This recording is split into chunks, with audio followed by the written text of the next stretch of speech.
The essential elements I would list as several integrations. You're integrating students across social class. As Thomas Jefferson said, the purpose of public education is to serve the public. The purpose of public education is to create a public. You're integrating head in hand, a la MIT's motto, and a place like this, and John Dewey's point that understanding derives from activity. Making and doing things is a very engaging way, and you got to engage them first. You're integrating school and community. You don't want to warehouse kids away from the world outside them, the world that they're preparing to enter as young adults. You want to have lots of people coming in like we do here, and you want the kids going out on internships, doing community service, etc. So you want the walls to be as permeable as possible, no longer to be the citadel apart from community like the very first schools were 1,000 years ago. And finally, the integration of secondary and post-secondary. Some people are well-intended and say we should have programs for non-college bound, but having taught carpentry, which is presumed to be one of those programs, the problem with that is that if you create a program for the non-college bound, at the end of the 8th grade, the decision you make about who goes into them is based on socioeconomic predictors of the education and economic level of one's parent. You might not be doing it consciously, but you're doing it. So you're deciding by creating a program for non-college bound that someone's not going to college. So my hypothesis is that those kids who ultimately won't go to college, and some will not, are better served if they're not being segregated from those who are, and not being segregated from programs that expect that they will be. That's why we've got 100 kids accepted to college, 100%, 99.5% participating in college, 70% going to four-year colleges, 50 to 55% first-generation college entrants. That's why we're getting those results, because we've got that integration across all those 4 integrations. You've got tech and you've got academics. And you're taking the methodology of tech, which is group performed, team taught, experiential, applied, expeditionary, you're producing.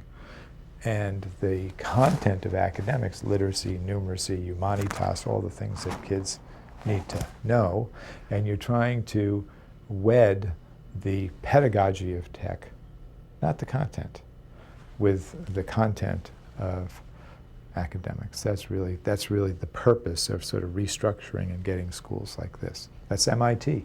Head in hand is the motto of MIT. Why is it that your average kid, regardless of socioeconomic or educational background, if given an MMO or video game, computer game, would, left to their own devices, play with it for 10 hours a day for 14 months, even though it's fraught with failure, frustration, setbacks, and successes, but going through and persevering?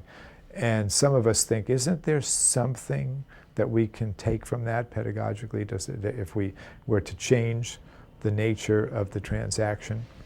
And so there's a lot of opportunity there. So at High Tech High, from the beginning, we've said that you can't play video games unless you made them here, and they can't be violent, and they have to be educational. So we've got some kids that, I want kids, again, producing, not consuming. I want kids making those things.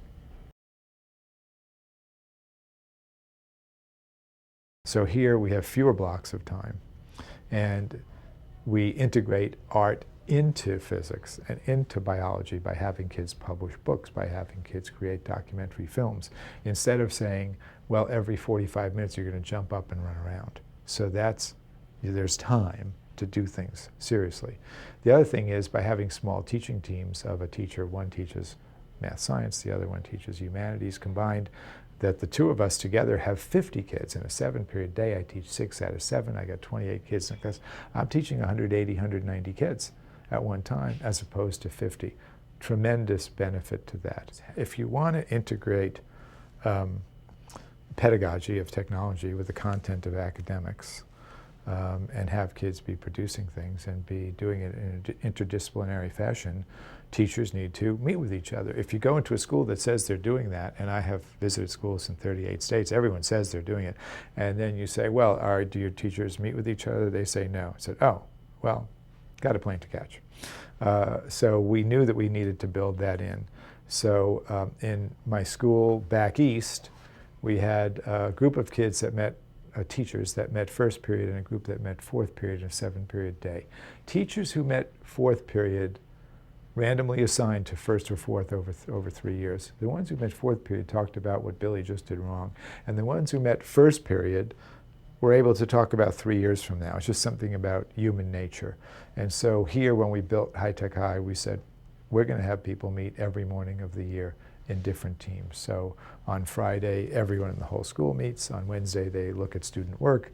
On Tuesday and Thursday, the teachers who share the same kids at the same time that year, they meet, et cetera, et cetera. So we have different configurations of common planning time, which allows people to feel like and behave like they're treated professionally. You want to treat kids with respect. And kids' antennae are very well tuned to pick up contrivance and fakery and things that are not fair and not just. So you don't have kids' bathrooms and adults' bathrooms. You just have bathrooms. You don't have PA systems that go off throughout the day making foolish announcements of who should come to the office, so it feels like a quasi bus station, police station. If kids need to go to the bathroom, they get up and go to the bathroom. Just little things, a lot of little things that all add up. Because as Voltaire said, suspicion invites treachery. If you treat kids with respect, they'll be respectful.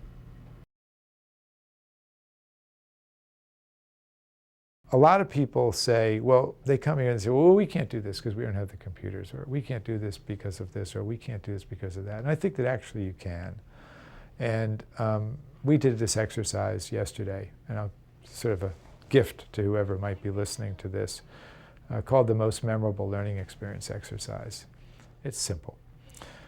You're in a cafeteria, you've got 100 people from your community, teachers or whomever, and they're sitting in tables with 5 or 6 or 7 to a table, and you say to everybody, would you please spend 5 or 10 minutes writing down your 2 most memorable learning experiences from your high school years? They do that. And then you ask them, would you please all discuss at your table those memorable learning experiences and come up with the key characteristics that defined what was an important, significant, memorable learning experience for you all. And then you're going to get up at each table and share those and report back to us. And I'm going to be up with this chart here, and I'm going to write down what they were. I've done this in about 28 cities. I've done this with my colleagues many times. We did it yesterday with these architects.